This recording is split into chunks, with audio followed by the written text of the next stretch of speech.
Hello student, তোমরা যারা ক্যালকাটা ইউনিভার্সিটির আন্ডারে প্রথম সেমিস্টারের ছাত্রছাত্রী আছো, তোমাদের জন্য আজকের ক্লাসটা খুবই গুরুত্বপূর্ণ। আজকের ক্লাসে তোমাদের কনস্টিটিউশনাল ভ্যালু সাবজেক্টের একটি গুরুত্বপূর্ণ 25 নম্বরের প্রশ্নের উত্তর নিয়ে আলোচনা করব।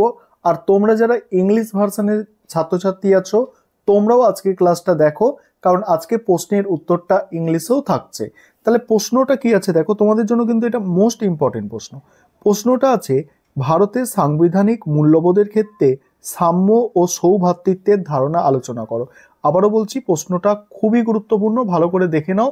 এই সাম্য এবং সৌভ্রাতৃত্বের কনসেপ্টটা কি আছে দেখো এবং বুঝে নাও। দেখো, প্রথমেই তোমাদের একটা ইন্ট্রোডাকশন দিয়ে শুরু করতে হবে উত্তরটা লেখা।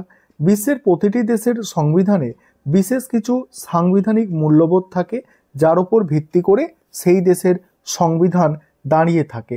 উল্লেখ্য, ভারতের সংবিধানের প্রস্তাবনায় বিশেষ কিছু সাংবিধানিক মূল্যবোধ তুলে ধরা হয়েছে, যা সংবিধান প্রণেতাগণ স্বাধীনতা আন্দোলনের ঐতিহ্য ও ভারতীয় সভ্যতা ও সংস্কৃতির কথা মাথায় রেখে তৈরি করেছিল।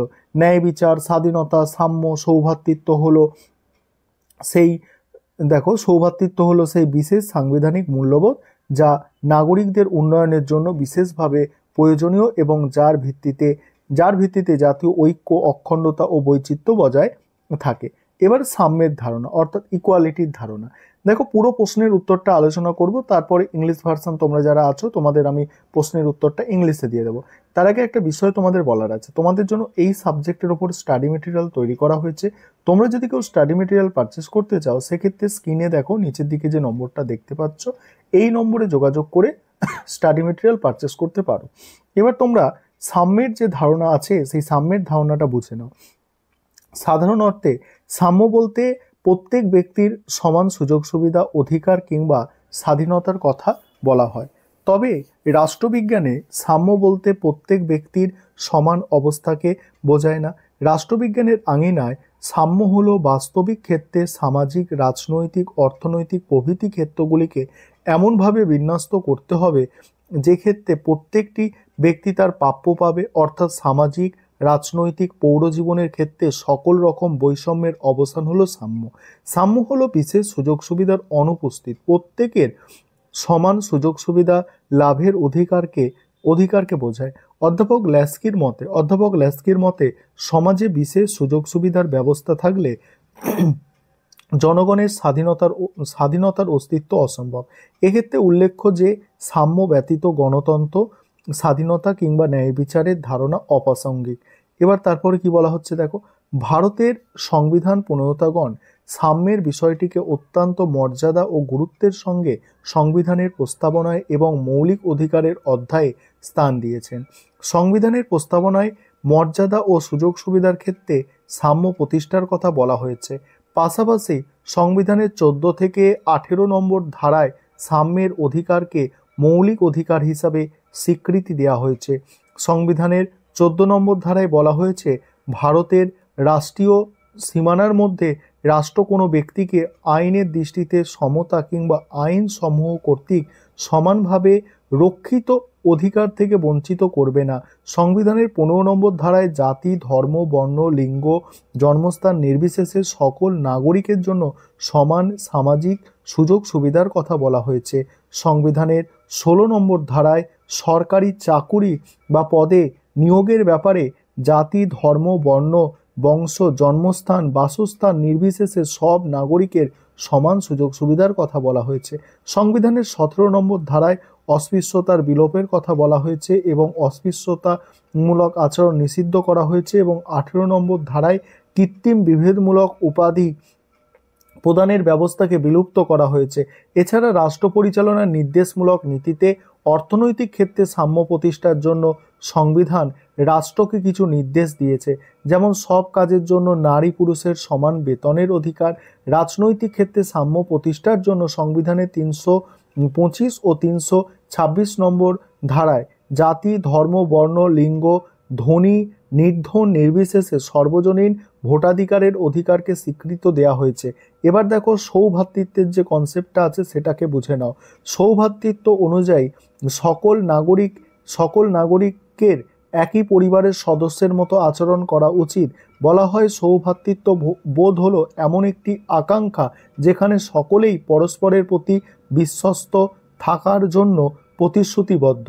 সম্মিলিত জাতিপুঞ্জের মানবাধিকারের সর্বজনীন ঘোষণাপত্রে এবং ঘোষণাপত্রের 1 নম্বর ধারায় বলা হয়েছে সমস্ত মানুষ স্বাধীন, দেখো সমস্ত মানুষ কি স্বাধীনভাবে সমান মর্যাদা এবং অধিকার নিয়ে জন্মগ্রহণ করে, তাদের বিবেক ও বুদ্ধি আছে, সুতরাং সকলেই একে অপরের প্রতি ভ্রাতৃত্ব সুলভ মনোভাব নিয়ে আচরণ করা উচিত।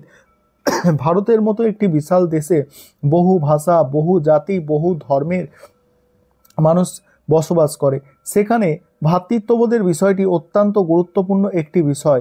সংবিধান বিশেষজ্ঞ দুর্গাদাস বসুর মতে গণতন্ত্র অর্থহীন হয়ে পড়বে যদি সৌভ্রাতৃত্ববোধের আদর্শকে সমস্ত মানুষের মধ্যে ছড়িয়ে দেওয়া যায়। দেখো না, বলছে অর্থহীন হয়ে পড়বে যদি না সৌভ্রাতৃত্বের আদর্শকে সমস্ত মানুষের মধ্যে ছড়িয়ে দেওয়া যায়। তিনি আরও বলেছেন সৌভ্রাতৃত্ব হলো এমন একটি অনুভূতি যেখানে প্রতিটি নাগরিক মনে করেন যে তারা একই মাটির সন্তান, তাদের একটাই দেশমাতৃকা। তার মতে সৌভ্রাতৃত্ব বোধের ধারণা ভারতের মতো দেশের ক্ষেত্রে আরও বেশি প্রয়োজনীয়, কারণ ভারতবর্ষে বহু জাতি, ধর্ম, ভাষা এবং সংস্কৃতির মানুষের বাস।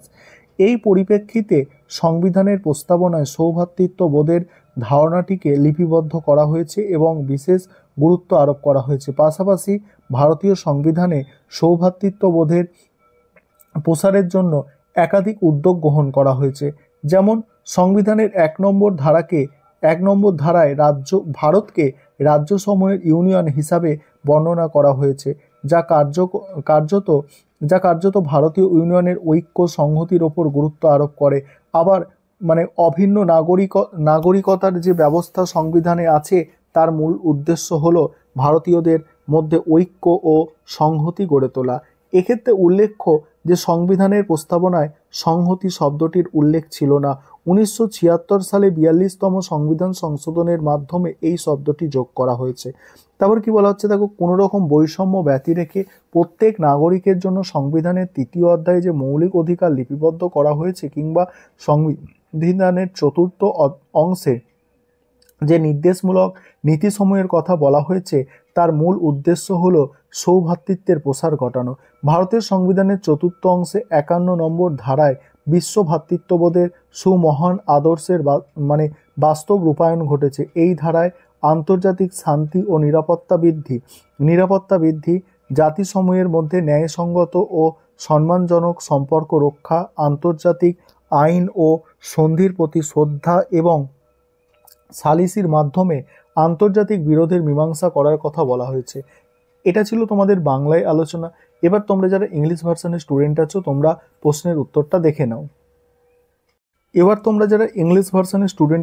প্রশ্নের উত্তরটা দেখো। আমি ধীরে ধীরে স্ক্রল করে যাচ্ছি, তোমরা তোমাদের সুবিধা মতো উত্তরটা দেখে নেবে, প্রশ্নের উত্তরটা দেখে নেবে। আরেকটা বিষয় তোমাদের বলবো, তোমাদের জন্যও কিন্তু স্টাডি মেটেরিয়াল তৈরি করা হয়েছে, অর্থাৎ আমাদের ইংলিশ ভার্সন স্টাডি মেটেরিয়াল তৈরি আছে। তোমরা যদি চাও ইংলিশ ভার্সনেও স্টাডি মেটেরিয়াল পারচেস করতে পারো। সেক্ষেত্রে নিচে যে নম্বরটা দেখতে পাচ্ছ ওই নম্বরে যোগাযোগ করে ইংলিশ ভার্সনেও স্টাডি মেটেরিয়াল পারচেস করতে পারো। চলো প্রশ্নের উত্তরটা দেখে নাও। আর এইভাবে গুছিয়ে লিখতে পারলে তোমরা একটা 25 নম্বরের প্রশ্ন গুছিয়ে তো লিখতে হবে, তাহলে এইভাবে লিখতে পারলে তোমরা কিন্তু ভালো নম্বর পাবে।